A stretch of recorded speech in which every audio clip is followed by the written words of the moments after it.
राधे राधे। शर्मा जी की कहानी चैनल पर आप सबका हार्दिक हार्दिक स्वागत, अभिनंदन। 3 मई को आ रही है अक्षय तृतीया।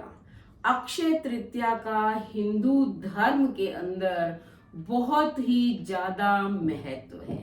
अक्षय यानी कि जिसका कभी क्षय न हो, नाश ना हो। तो सबसे पहले तो अक्षय तृतीया की आप सभी को हार्दिक हार्दिक शुभकामनाएं। अब मैं आपको बताती हूँ कि अक्षय तृतीया का महत्व क्या है। इस दिन हम क्या दान कर सकते हैं जिसका हमें सहस्त्रों गुना फल मिलेगा, और इसके साथ जो कहानियां जुड़ी हुई हैं वो क्या है, शुभ मुहूर्त क्या है, क्या क्या हम खरीदारी कर सकते हैं। तो सबसे पहले हम महत्व को जानेंगे।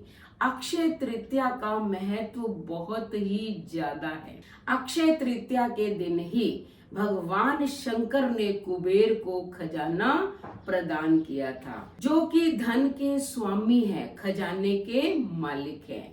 इसी दिन गंगा का अवतरण जो है वो पृथ्वी पर हुआ था।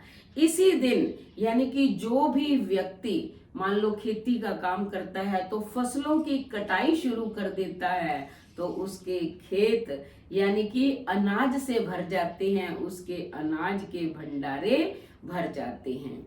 तो ये दिन इसलिए भी शुभ माना गया है। इसी दिन भगवान परशुराम जी का अवतार हुआ था, जो कि भगवान के छठे अवतार माने जाते हैं। जब जब धरती पर अधर्म बढ़ता है तब भगवान अवतार लेते हैं, और परशुराम जी ने भी अवतार लिया था और इस धरती को 21 बार क्षत्रियों से रहित कर दिया था। तो परशुराम जयंती के रूप में भी इस दिन को मनाया जाता है। इस दिन खरीदारी का बहुत महत्व है।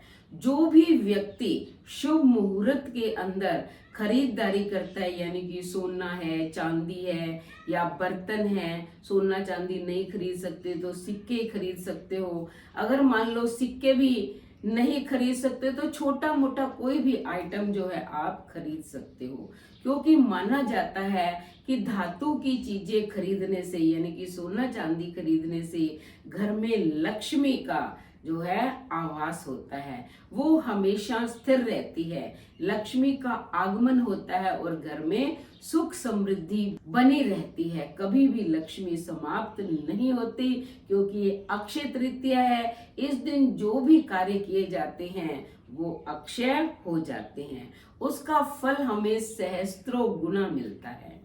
इसी दिन नर नारायण ने अवतार लिया था, इसलिए बद्रीनाथ जी के कपाट भी इसी दिन खुलते हैं। इसी दिन भगवान सूर्य ने पांडवों को अक्षय पात्र दिया था। वो ऐसा अक्षय पात्र था जो कभी खत्म नहीं होता था। इसकी पूरी कहानी तो मैं आपको कहानी वाली वीडियो में सुनाऊंगी। अभी आपको इतना ही बताती हूँ कि इस दिन अक्षय पात्र मिलने के कारण भी अक्षय तृतीया का विशेष महत्व है। इसी दिन वेद व्यास जी ने गणेश जी के साथ मिलकर महाभारत की रचना करनी भी शुरू कर दी थी। माँ अन्नपूर्णा का जन्म भी इसी दिन माना जाता है। तो माँ अन्नपूर्णा के नाम पर जो भी दान दिया जाता है उसका भी अक्षय फल मिलता है। माना जाता है कि त्रेता युग का प्रारंभ भी इसी दिन हुआ, और व्यापारी लोग अगर इस दिन अपने बही खाते की पूजा करके शुरुआत करते हैं तो उनके व्यापार में वृद्धि ही वृद्धि होती है। यह दिन एक अबूझ साहे के रूप में भी जाना जाता है। मान लो आपने विवाह करना है, सगाई करनी है, घर का मुहूर्त करना है या कोई योजना बनानी है, तो आप बिना किसी पंडित और ज्योतिषी के पूछे ये कार्य संपन्न कर सकते हैं। इस कार्य में आपको सफलता ही मिलेगी। तो ये तो है इसका महत्व। अब शुभ मुहूर्त कब है?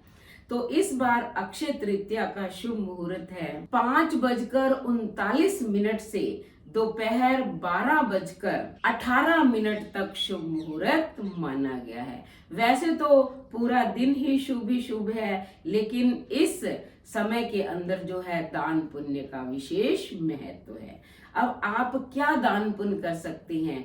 देखो गर्मी चल रही है, इसलिए आप जितना भी हो सके, ठंडा पानी है, ठंडा दूध, शरबत, पंखा, फल, मिठाइयाँ, जितना भी हो सके आप दान कीजिए और उसका सहस्त्रों गुना फल मिलेगा। अब आती है पूजा विधि। इस दिन जो है गणेश जी और लक्ष्मी और भगवान विष्णु की पूजा का विशेष महत्व है।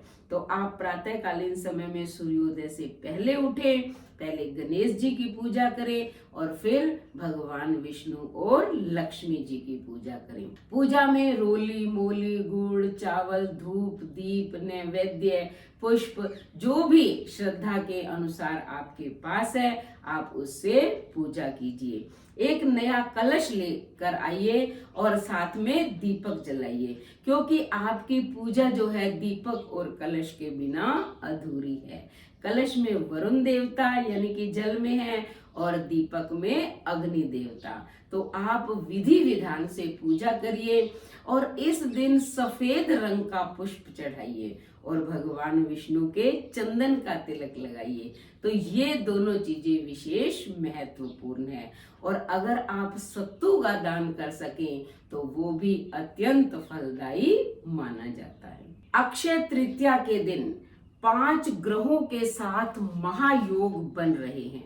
वैसे तो 24 घंटे ही शुभ है, लेकिन जो शुभ मुहूर्त मैंने आपको बताया है उसमें दान पुण्य का विशेष महत्व है।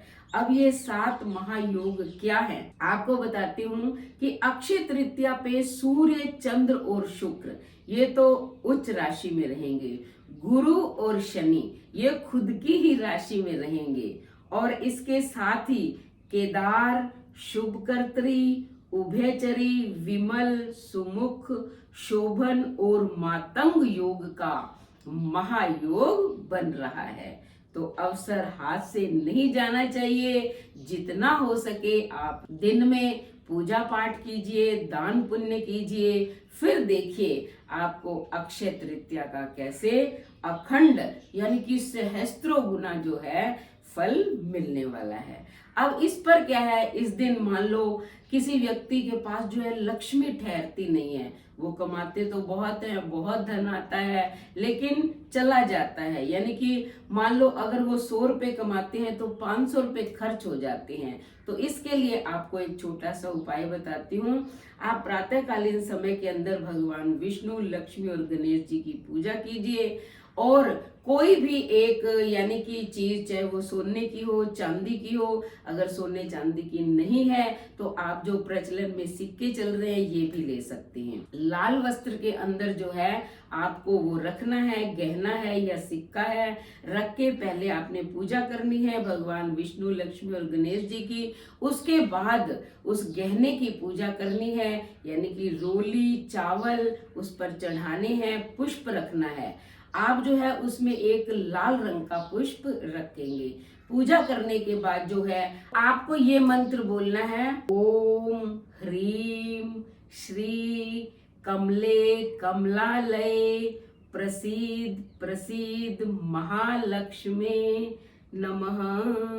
तो आप इस मंत्र को 5 बार 7 बार जितनी भी बार जो है आपकी सामर्थ्य हो आप बोलिए और फिर उस कपड़े के अंदर वो गहना लपेट के उसकी मोली बांध के और अपनी तिजोरी में रख दीजिए। फिर जो है लक्ष्मी की बाढ़ आपके घर में आ जाएगी, यानी कि लक्ष्मी जो है स्थिर हो जाएगी। गणेश जी अपनी रिद्धि सिद्धि समेत जो है वहां विराजमान रहेंगे और आपके घर में संपन्नता रहेगी। तो इस अक्षय तृतीया को ये उपाय कीजिए, दान पुण्य कीजिए। उसके बाद चैनल को सब्सक्राइब करें, लाइक और शेयर करें, कमेंट करें और बेल आइकन के बटन को दबाएं ताकि ऐसी ही अच्छी अच्छी वीडियो का नोटिफिकेशन सबसे पहले आपको मिले। धन्यवाद।